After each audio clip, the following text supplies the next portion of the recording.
What am I saying again? This is MPW, MPW. the podcast with your host, Xylo Aria. Cool. a podcast about music production for the everyday musician, where we learn from experienced studio engineers and each other.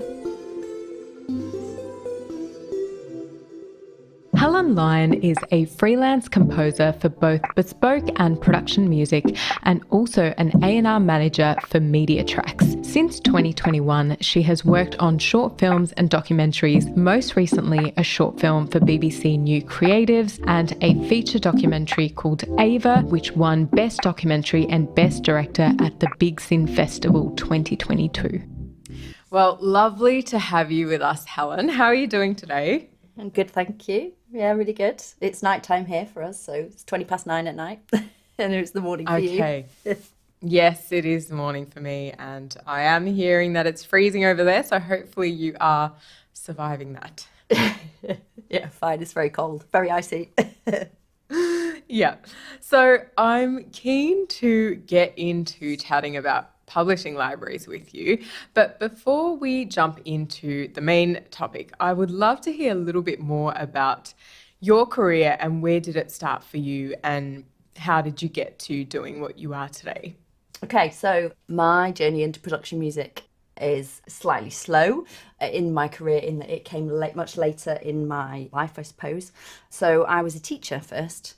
So I studied music at university and then went to be a secondary music teacher for 8 years and was a head of music at an all-boys school.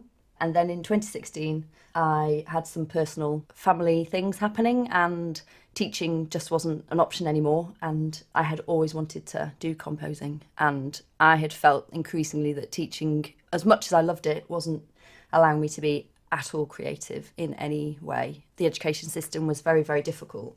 So I just stopped teaching and set up a studio at home, and then had a few years of doing bits and bobs of work. And then I got into production music in October last year, so October 2021. So actually Media Tracks was the second. Actually, that's a lie. I got into it before then, but I just wrote 2 tracks for one library and then didn't do anything else for a while. I was doing other bespoke work. So that's how I got into it. So I already knew how to obviously knew how to compose. I knew how to work the computers. So I just sort of made my own studio at home and self-started from there. Okay.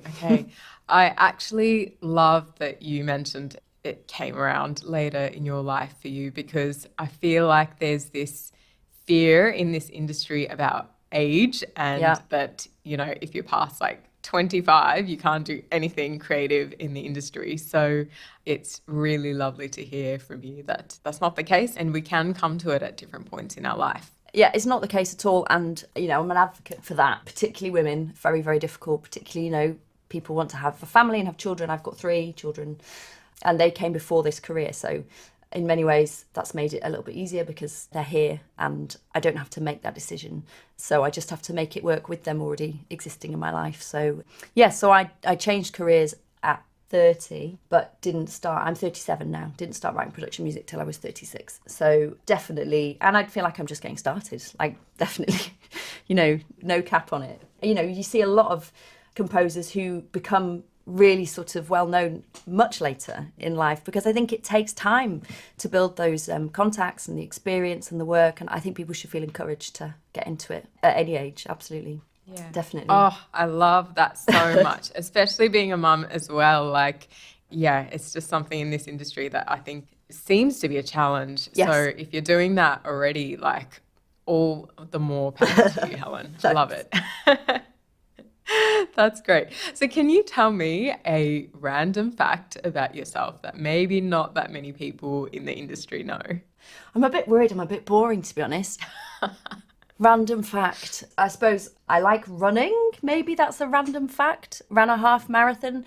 Going to Sweden next year to run a half marathon in Uppsala with my sisters. We're kind of crazy running people. Nice. We just did, I don't know if you know the Lake District, but we just ran a 15k like hill race in Helvellyn, which is one of the big hills in the lakes. Oh, wow. So I like doing that. That's my downtime. Okay. So that's not random, but I suppose it's something that people might not necessarily know. Oh, yeah, no, that's great. And for me, in 2022 was the thing to start running more. And it's been great, actually. But I'm very much a personal runner, I think. I Oh, yeah. joined into one of these events. In fact, my partner joined me up, and I didn't know it was like a trail hill run. And then I just hated it because it was so uphill, and it was the worst time I'd ever had. And I was very angry by the end of it. So I was like, that's it. I'm doing it myself. I'll run a half marathon on my own time. But huge advocate for the running and the exercise in general. Yeah, absolutely. I'm just realizing more and more how important it is to look after ourselves. So love it. So that's okay. It's not too boring. So coming to a bit of time travel, is there any event in your life that if you could, you would change? Do you know, there isn't actually. And this is a little bit deep, and I'd seen the question before we met. I noticed it said not necessarily change, but something that had changed, like something that was significant. And this is a bit deep, so I apologise. So the reason I stopped teaching was because the event in my life, which was my son being very, very ill, is something that I wouldn't change because it's given me this career. So obviously I would change it because the impact on him has been large. He's fine. But it was a very, very strange sort of turn of my life, basically. It was like a kind of a flip. So I was very happy teaching. Well, not happy, but, you know, in my groove, I suppose, with my job and my kids and teaching. And then it literally just flipped on its head. And I don't think that if that hadn't happened, if I could go back, I don't think I would choose to change it because my life is so much more liberated now doing what I'm doing. It's a bit deep, but it's because it's such a significant event in my life, but I wouldn't necessarily choose to change it because it's so much more fun doing this. It's been interesting. I think I always talk about this with women. I think that women often kind of go to school, do their training, very much kind of like driven, go into a job, then you have your kids, then you keep managing your job with your kids and you've got to juggle it all, and you're kind of on this like train of madness. And it's quite liberating to step off it actually and try something different. And I think that I talk about this, try to talk about and say to people, you don't have to just do one thing. It's really important that we just kind of look outside of what we're currently doing, and if it's not making us happy, there doesn't have to be a reason to change it. We can just change it because we just want to change it. And I don't think I would have done. I think I'm a complete hypocrite. I think I would have stayed doing what I was doing. It's just that because I've had that experience, I now know on the other side that actually it is okay to stop and do something different. Like it works. That's my event, basically. Yeah. Well, thank you so much for sharing that with me as well. And I'm all for getting deep and personal, so I don't mind that at all. And it's funny how these kind of situations that can be so intense and, you know, life-threatening in some ways can really pull you out of sort of this autopilot that we live in and cause you to reassess. And, you know, for myself as well, I have spoken about this before, but the reason I started MPW and quit my job, you know, in the corporate field and all of that was because largely a very close friend of mine passed away very suddenly. And that really kind of shakes you a little bit, knowing that this person was alive and fine one day and then they're just not here the next day. And if nothing else kind of jolts you to do what you really want to do now rather than wait for 5 years that you may or may not have, yeah, it's a good thing to kind of bring us back to reality. Obviously, it was a horrendous time for everyone and all of that, but sometimes these things cause you to do something else in your life. So yeah, so thank you for sharing thank that. you. That's really interesting. I think a lot of people who've changed have had something that's made them say, I don't want to do this anymore. Yeah, so I think it's important that we talk about it. Definitely. I mean, going on a complete tangent now, but I was listening to a talk by someone who does this thing called 100 things, and like 100 things that you want to do in your life. Not like a bucket list, because once you get it done, you make another list of 100 things. But during this talk, they were talking about the fact that this only seems to really come up for people that have either had a near-death experience or their friend has or something like that. And why do we come to these things at that point? And why can't we be exposed to this earlier and actually do the things we want without going through this traumatic, painful experience? I couldn't answer that. I think it's perspective. So I think things that matter, things that you think, I'm not obviously like everything matters to everybody in their life, but things that you were worried about before the event cease to matter at all. And then I suppose for me, I mean, I had to stop. Once I'd stopped and thought, actually, I could do that instead, I would never consider going back because I've made the change. So I think it's perspective. And I mean, don't get me wrong, you know, my job and what I'm doing now, it's not like a bed of roses. It's still hard work and there's still of course, different challenges. But so much about it is more flexible for me. Work from home. I can work in the evenings like we're talking now and maybe have, 2 hours off in the afternoon. And like today I went and did Christmas shopping at like 1 o'clock in the afternoon, which I could never have done when I was teaching because you don't get that time.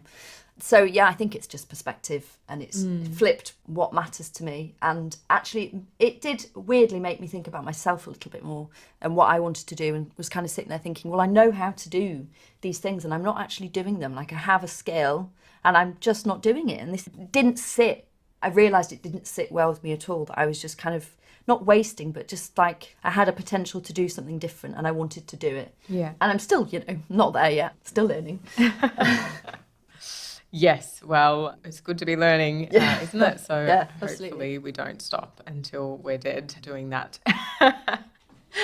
All right, so jumping into our topic today about production libraries, can you start by describing what exactly is a production library? Okay, I'm going to try and not get this wrong. So a production music library, it's sometimes called production music, it's sometimes called library music, for anyone unsure. And so if you take your average TV, think programs that are on TV, some programs have bespoke music by a composer written for them. So you might be watching a documentary or you might be watching a TV series or something on Netflix. A lot of that will have a bespoke composer. But then also a lot of it will have production music. So production music is music that is licensed for use in worldwide territories. And it depends on what the usage is. It depends whether it's for social media use or TV broadcast. It depends on the time of day that it's used, what channel. There's loads of different things that come into that. So for example, my music's been used a lot in Germany on news channels. So an editor will be cutting the news and they'll have a 2-minute doc section on whatever it's about in Germany, and they will slot my music in or someone else's music in, and that music belongs to an album that sits on the Media Tracks website, and that has gone out to sub-publishers. So it's gone out to all the territories, and then it's basically fed in by whatever means, contacts, speaking to producers, directors, editors, and then they pick what they think fits for that scene. So it's not written for the scene that it's placed on, it's written for a genre and a mood.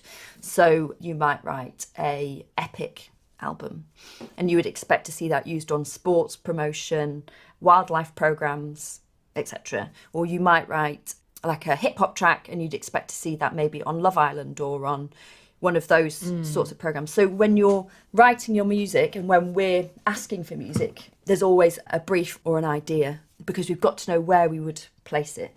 So quite often people get rejected and they'll see this, we're sorry, we don't need anything for you at the moment, or we don't have space for this on the catalogue, etc. And it's just because maybe they're writing in a genre that is heavily saturated and there isn't space for it at the moment. And I would always say to people, go away and think about how you could make it different, make it original, look at what's on at the moment. And the way that a composer receives royalties, receives payment, sometimes there's an upfront fee and you'll be paid a sum of money to give the album over.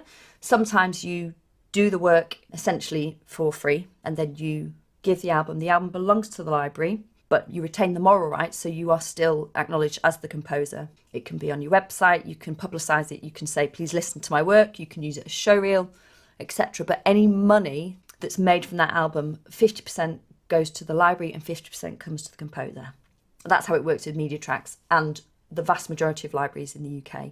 There might be some changes in splits, but generally that's how it works. I think, have I explained everything? I think it has. Yeah. Yes, I'd say we've probably covered a few other parts of Your question, sorry. like payment. But that's good. That's very efficient, Helen. That's great. Sorry. It's because I spent my life explaining it to people. Oh, no, that's good. That's good. So tell me, what is the benefit of being on a production music library for an artist? Well, it makes you money, definitely. I mean, it depends how much it gets used, and it takes time. So that's something that I always say, be patient. Benefit, you're getting your music heard by people. So I've written 4 albums and they are out there, they're on my website, and people can hear them, go to them, they can be a reference for other work that I might want to do. Really good for other contact. You don't know who else you're going to meet when you work with the library. So we have a lot of composers that collaborate. So they might be making something and then they need a violin on, or they need a singer or whatever, and maybe we'll put 2 composers together. And then from that opportunity, something else happens that's unrelated to the library, because you're not tied to that library. When you sign a contract, it's for the music you produce. It's not for you as a artist or a composer, so you are free to write for whoever you want, and the majority of composers and artists write for more than one, but it's highly unusual that you don't. So lots of composers, I mean, people want to write for production music, and it's actually quite hard to get in because it's a fairly saturated market. So there's lots of benefits to it, definitely. Okay. And so one of those things you mentioned, of course, was makes you money as an artist. So can you tell me, how does that work exactly? Is it an upfront thing, or is it something that with every play of that TV show or something you get a little percentage? Yeah, how does that work? So I can't give you exact numbers because it's so complex. Complicated.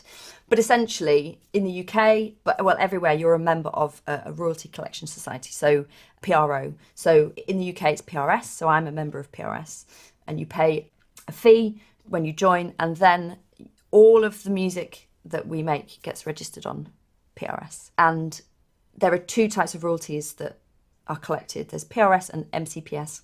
They're separate. I'm not necessarily going to go into the detail of that. It's complicated, but they get collected in different ways. MCPS all goes to the library, and then they split it in half and send you half. PRS comes directly to you. So today is actually PRS statement day, and you see your statement, you see where your music's been placed, and you see how much you've earned, and then that goes into your bank. So some from the library, and then some directly from PRS.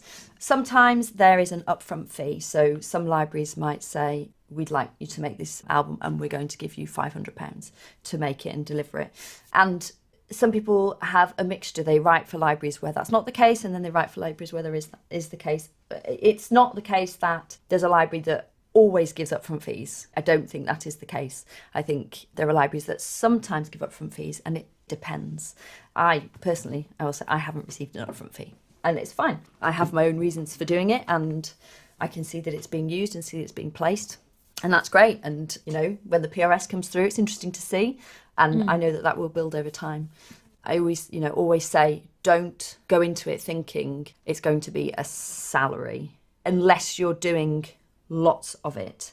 There's other sides to it. There's, I haven't done this yet, but I've got composers that I know who get offered demo fees. So because they work for a library that also pitches for bespoke advertising campaigns, etc., the way that works is with an advertising, I don't know, like Adidas trainers or whatever, they want some music, they would go to specific companies and they would say, we want you to give us 3 demos. So they'll go to composers and they'll ask them to write a demo, and there's a demo fee for that. So you get paid for the demo even if you don't get the pitch. So I've been told they're quite stressful things to do because the turnaround's quick. So it really is a network. It's such a twisted, knotted, not twisted bad, like twisted, a knotted network of so many different connections and possibilities, and it just all goes off in different tangents. And it's actually a very small world. So many people know other people. It's okay. Once you know who's writing, who's doing what, it's very connected. Okay. I see. Right. So from what you mentioned, it's for a production music library, it would rarely be sort of an upfront fee, but then as things get placed, you will get income that's kind of generating over time as it's being used. Exactly. Yeah. Yeah. And I didn't answer that other question you asked about how it works. And it's obviously based on where it's placed, what time, and for how long. So those are the parameters. Yeah, no, that's good. That's good.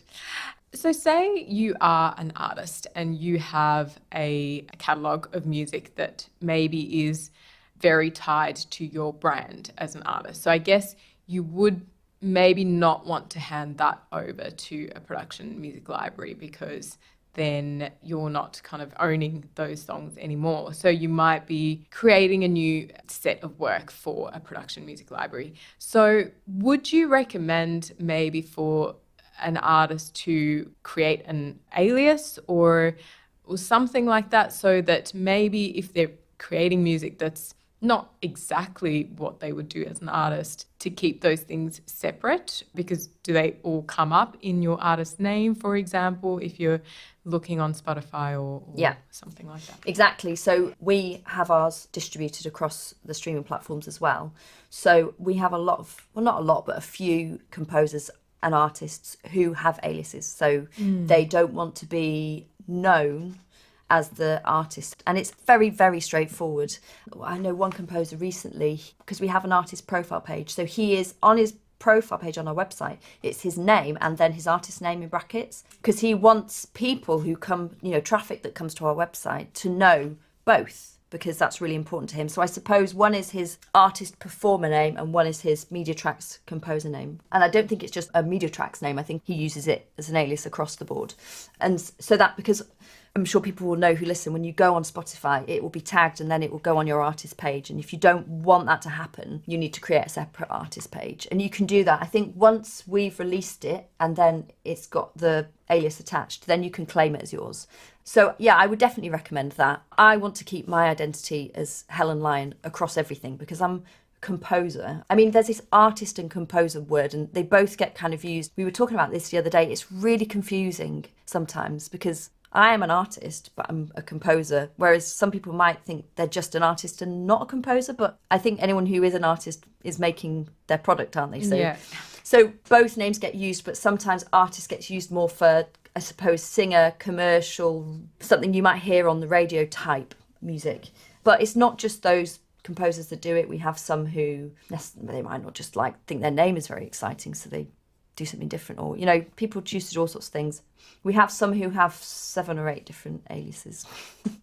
Okay. Yeah. I see. Yeah. Yep. And people mustn't be worried about that. If people are just really upfront and say, this is what I need, this is what I'd like, it's really straightforward to do. Yeah, that's great. Good to know. And how would you go about pitching to a publishing production music library? And what should you mention in that pitch email, for example? So it's very nice being on this side now because I spent a lot of time pitching, either hearing nothing back. And I'm very happy to say this because I think often people think if they don't hear back, that must mean that they're rubbish. And it's very, very disheartening. I have found it disheartening because you just think, I've done my best. I've listened to all of the catalogues that belong on every other production library. I've made it sound, I've worked for hours and hours and hours. And often, you're pitching to the wrong production libraries because they're massive, maybe. They just don't have space. Sometimes it's not even getting listened to. Sometimes you get a rejection. From my side, I would like people to not send too much. So I would like an email that says who you are and what you do and why you're coming to us. So those are really, really important things because you want to work with someone who wants to work with you. That's a really important relationship. And we listen to everything that comes through, absolutely everything. And we respond to everybody who sends us music. That's part of my job and Maria's job. And we actually have a specific meeting where we sit and listen to the music. We take a lot of time, we read the correspondence. So do not send a Dropbox folder with 15 albums in because we aren't going to listen to it all. So the risk is that we listen to the one that isn't your best. That's never a good idea. And I know people can panic and think, but what if they don't hear my best? What if what I think is good is not what they think is good? You just have to be brave. Get opinion from family or from people say, which would you say your best 3? I would send 3, no more than 3. Sometimes it's nice when people have written something fresh for us and they've said, I've noticed there's a gap in your catalogue. What do you think about this? Obviously, that's more work, but it's particularly nice to receive that. You can do a show reel, so you can do like an audio show reel, so you could actually split up 3 or 4 tracks, maybe even slightly more, and just give us the best bits, so like a kind of montage, I suppose. That can work. And then if you feel that you are skilled in multiple styles, I suppose you could send 3, 1 in each style. But sometimes it's just nice to hear a collection that all belong together. So from my perspective, which is very small because it's an enormous industry, and there might be people who say, well, that's not how it works for us, and that's fine. It's how it works for Media Tracks, and it's how it works for me. Send your best.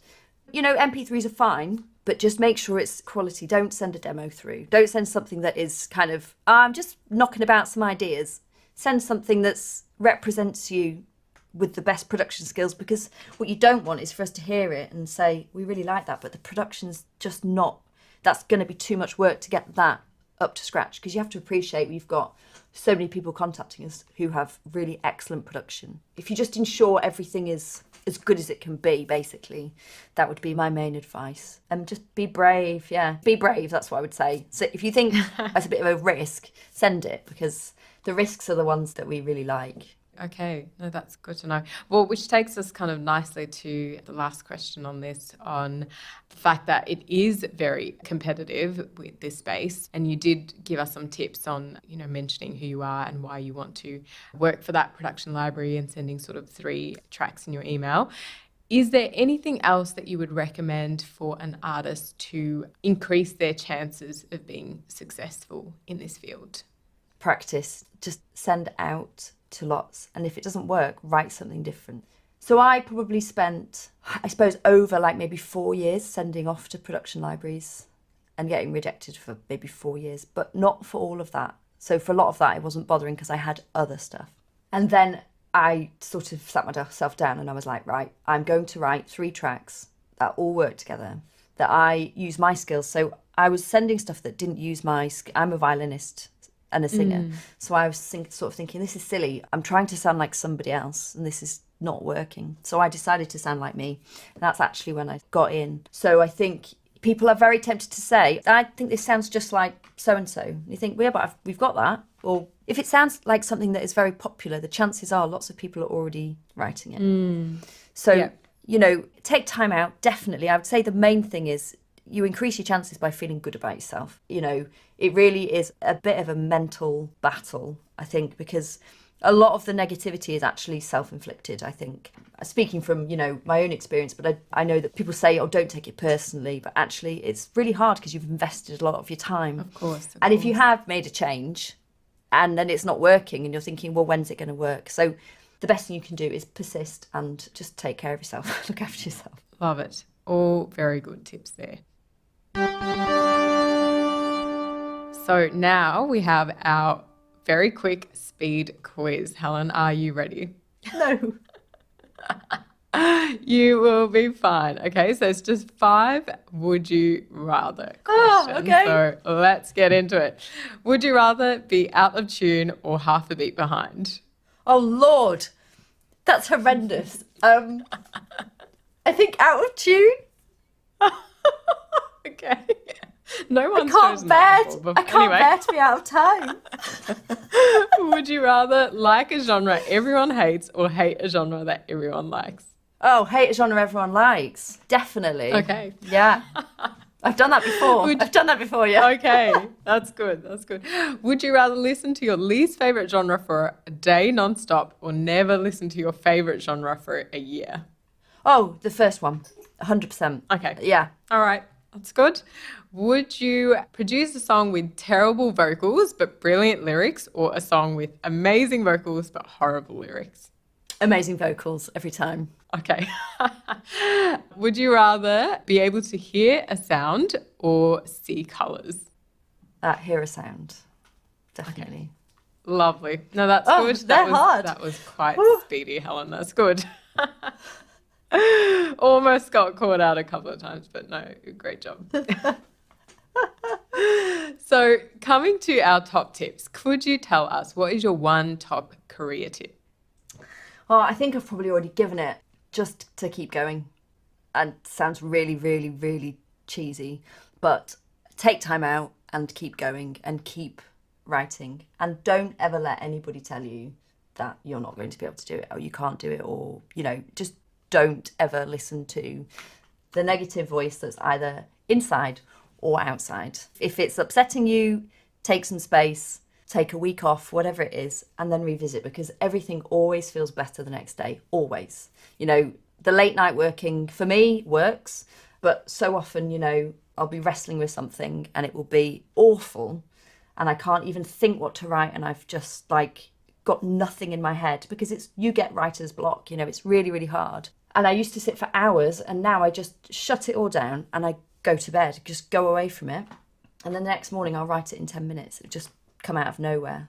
And I think it's really, really important to know when to stop and when to come away from what you're doing, and try and listen to that. That would be my advice. Great. Well, I think that was about 5 tips in one, so that's very good. Oh, sorry. That's good. So what is your one top self-care tip? Running, I'm afraid. That's really boring. No, it's good. That's Yeah. good. Running, because then you can eat chocolate.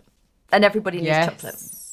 Of course, Yeah. of course. Oh, I don't eat a lot of chocolate, but those days where I'm like, oh my God, it's been terrible, but a couple of squares of some good dark chocolate and I will be golden. Exactly.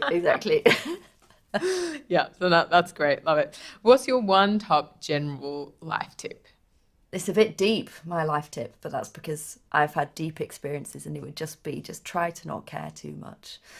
Just like my job, it really is the best job, because I get to make music and I get to listen to music. Like, that is just the best. And it would be great to make music 100% of the time, and I might have thought that, but actually getting to do making music and then also going through the fantastic music that composers send us that I could never write, that is such a joy. And I think so don't resist things that are happening to you. So try and go with the flow. And I say this, I'm actually quite an uptight person, so you know, I try to live by that kind of, try to not resist, try to go with the flow, and then listen when things don't feel right and maybe try and make a change. And if you're a woman, then just fight for it. Keep going, because there is space. There is so much space for women in this industry. Keep going and keep making your music, because it's interesting and everyone really wants to hear it. I love that. What a lovely way to end the episode.